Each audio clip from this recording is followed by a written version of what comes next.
And I paint a waterfall. Okay, here's an easy way to paint a waterfall. Take some grey and put it everywhere. Take another grey and put that everywhere. Repeat this step until you run out of greys. And by the way, this can work with any colours, there's no limits. Now take some black and cover everything, but don't go too crazy, just a very light layer. Grab some magazine paper, crumple it up, uncrumple it, and then use that just to make some texture on all the paint that you just laid down. Beautiful. Now take a palette knife or something with a bit of an edge on it, and just use that to create a couple of rocky formations on either side. And with a spare piece of card, I'm going to take some dark green and some light green. Grab a sponge and dip it into both of those, and just dip in a few random little bushes. Honestly, be random with it. Doesn't matter. It's really not that serious. To show you how not serious it is, I'm just going to cover my eyes. Ready?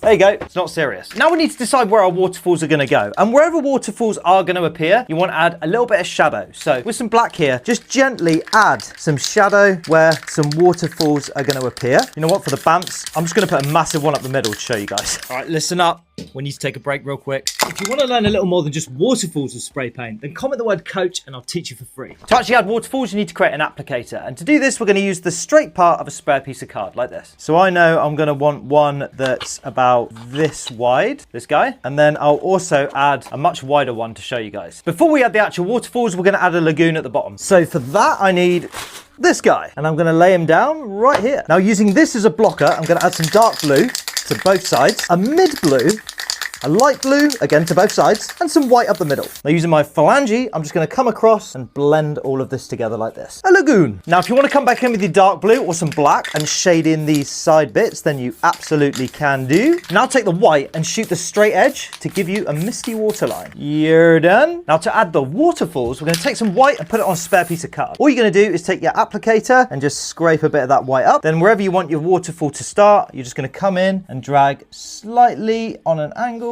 down like that. If you want to make a double deck waterfall, just come in, skadoosh and skadoosh. I can't guarantee the big guys are going to look that good, but we'll try it anyway. Skadoosh. Oh, it's so short. It's okay. We can fix this. I will have enough paint. Okay, we can make it work. If your waterfall doesn't actually make it to your lagoon, don't worry. We can fix that. Piece of card, line it up with where the waterfall is supposed to hit, and then you can use that as a bit of a blocker to make some mist come up from the bottom. And you can put that mist literally anywhere. Just go nuts. This still doesn't look right, but we can still fix it. Dish sponge. I don't need this bit. Tear off a smidgen. Dip, dip, dip. I'm going to use that to create very big splooshes here. Make it random. You can add a little more mist in the foreground if you like. Squiggle, mad diggle. And boom. What's next?